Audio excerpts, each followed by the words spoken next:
So there's ways around this. The approach some other people want to take is by making every subject the subject of standardized tests. Well, if we don't have standardized tests for social studies every year, let's create them. In art class, how do we do that? Right. So you're not gonna be able to test everything all the time.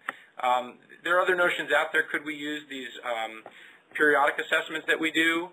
Could you use those in some way? People are wrestling with this issue, but I think inevitably value added is going to be a component, and it's not going to be available for everyone. So it doesn't really get us out of the box about how do you decide who a good teacher is. Right.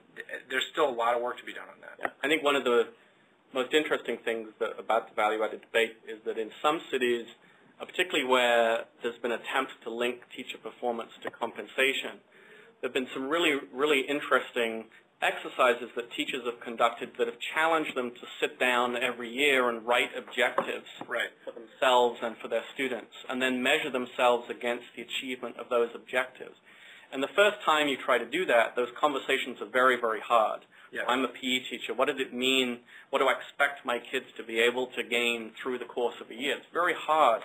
But my reading of the research on cities where that's happened is that it's been a very extremely enlightening process for people, and they found that the teachers are able to write very succinct, clear objectives for themselves, and then you can measure performance against those objectives. And I suspect, I don't know if the research would back this up, but just the act of asking those questions probably gets you focused on what you're doing and thinking about what you need to do more of and less of, and that's going to have some benefit.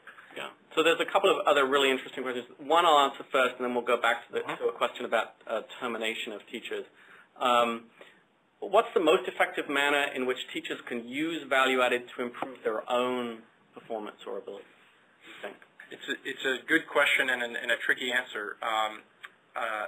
Unfortunately, one of the limitations of value-added is that it's not a very good diagnostic tool. It essentially tells you who's successful, who's having great success on this kind of narrow measure of standardized tests and who's not. It doesn't exactly tell you why. And so we really need other tools to get at that question. And I think that's where periodic assessments come in and other tools that we have to really diagnose what is a teacher doing. And the school district here actually has what looks to be a very good program. A lot of the schools that we found that had really a significant growth a jump in growth had started using this thing called response to intervention. And essentially, it's using data, periodic assessment data, to zoom in on the needs of your kids and to really isolate not just Johnny isn't very good at math, but Johnny's struggling with fractions. And if Johnny doesn't get fractions this week, when we move on to compound fractions, he's going to be lost. So using these periodic assessments to kind of hone in on the needs of kids and make sure those kids get that concept before you move on, and pull them aside if you need to, and make sure they get that help. I think there's things like that that are not value-added per se, but that are informing instruction with data usage that can really improve the outcomes for kids and also help you understand why what you're doing may not be working. So I think the right way to think about teacher value-added is really as the beginning of a conversation about what are my strengths, what are my weaknesses, how could I improve, how is it that my colleague down the hall is getting consistently higher gains year after year, and if that has to be accompanied by clear professional development, discussions within the faculty of a school to actually act on the data. The measure itself doesn't actually do anything. It's not going to fix anything. Right, absolutely. Yeah. So here's a good question. Why is it so difficult to terminate harmful teachers, and what is being done to change this? It's kind of the starting point of your series of stories.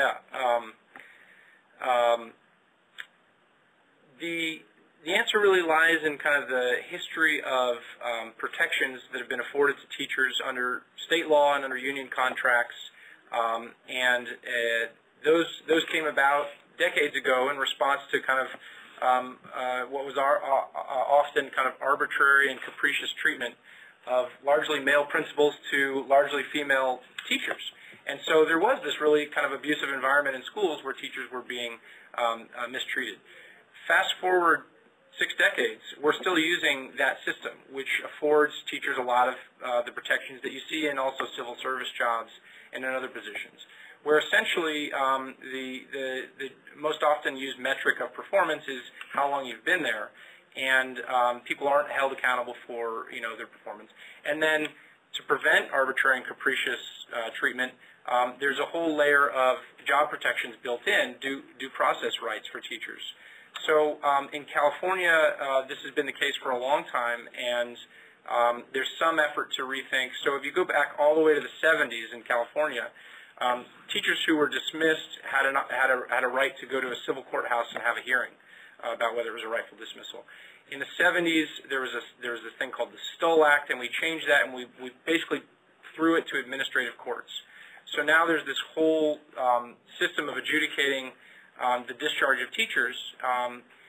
The other component of this, that's kind of the process answer. The other kind of political reality is that teachers' unions are incredibly powerful politically in California and in a lot of other states. They're numerous. They collect dues from their members, and there's just a lot of teachers in the state, and so their unions are very good at representing them and influencing legislation that goes through Sacramento.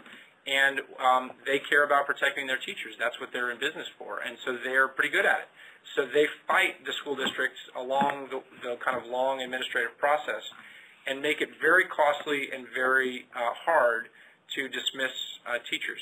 The third component I would throw out quickly is we haven't had a real evaluation system. We have this kind of joke and evaluation system, and everybody agrees that it's a joke.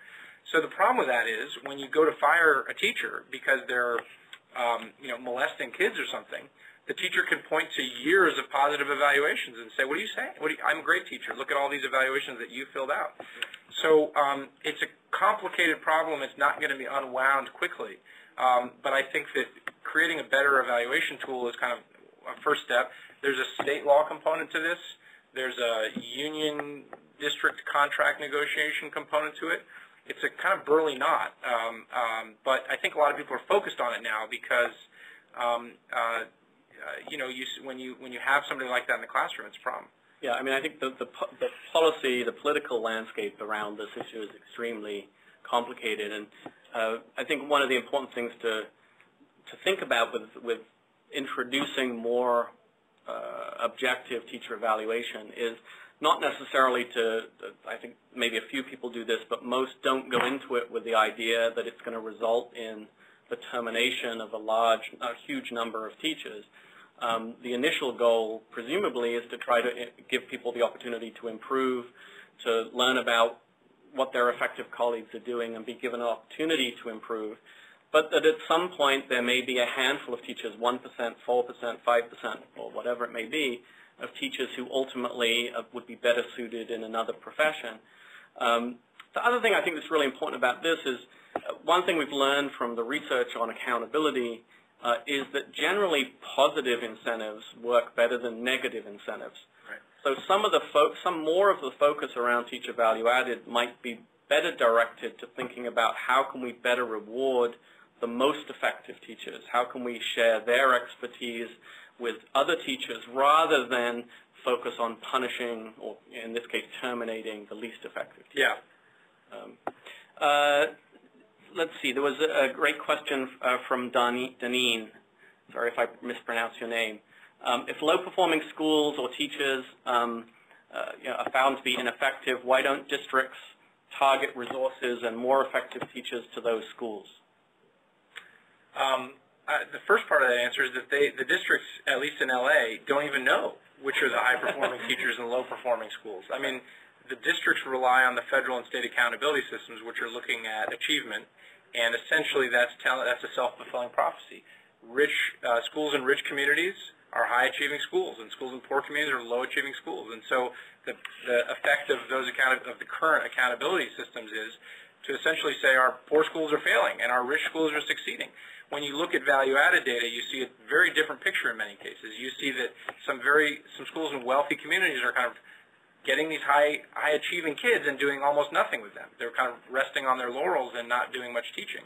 And in some very poor communities, you have incredible teaching going on, but because it doesn't hit the bar that the federal government says is the achievement level that's expected of them, they're being punished. So the first thing school districts need to do is analyze the data, look at the data, and begin to build a culture in which decision-making is driven by data and tested information, not either assumptions or bad information. So the one thing that Teacher Value Added, as part of a robust teacher evaluation system, could do is it could actually allow districts and principals to better target resources to where they're needed most, right? So one of the amazing things now, as Jason mentioned at the beginning, is that LA Unified has had these data on student achievement for years, but they've never been used to make any decisions about targeting particular teachers to particular groups of kids.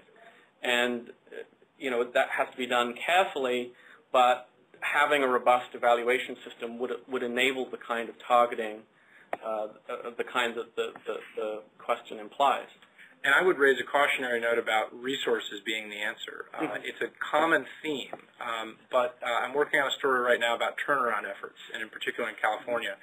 And if there's a lesson from turnaround efforts is every time we see a low-performing school, we throw more money at it, and it doesn't fix anything. And the interventions that we've spent billions on as a state, like class size reduction, haven't really fixed anything. And so I would argue that smart uses of money, and of data go much further than just throwing money at the problem. We've done that plenty of times in history, and it hasn't worked. Yeah, I mean, I think one of the things that Teacher Value Added and as part of a robust evaluation system makes possible is better use of resources around professional development. Right. Because we spend billions on professional development now, and if it was targeted, if we actually learned whether it improved teacher performance, we would have a much more robust and effective professional development. Well, and some things don't cost any money. If you simply take your lowest performing teachers at a school and require them to spend an hour watching some of your most effective teachers. Yeah. I mean, that's not professional development. It doesn't cost any money, but it may actually really help that teacher. Right. And we don't do that. Yeah. We don't do any. Yeah. I think one of the things that the value-added work has done across schools is it's shown that there are schools with very similar kids, often from low SES backgrounds, with the same resources that a school maybe only a couple of miles away has, but has achieved remarkable gains over time. And those schools on paper don't look that different from each other. Right. So there is something going on about the teachers in that school, the sense of community, whatever it may be, that has little to do with the resources in that school. Here's a good question. What about the critics that say, if you use value added in any way as part of a teacher evaluation or school accountability, you encourage teachers to teach to the test? I think it's a fair concern, and I think it's something we need to continue to worry about. It's one of the reasons why value added should not be the only measure that you use, because if you only look at standardized tests, the message you're sending teachers is all that matters is standardized tests, and we know that that's not all that matters. So those other measures that we use need to look at things that will get at things that don't show up on a standardized test, like, is this teacher building character in schools and encouraging a passion for learning and all these other things. We're not good at measuring that right now either. But those essentially, this is what statisticians like to say is, what you measure is kind of what you get. And so if we only measure, and some of the kind of reasonable concerns is that this big conversation we're having about value added and all the focus on value added is going to mask some of these other important skills that we should be paying just as much attention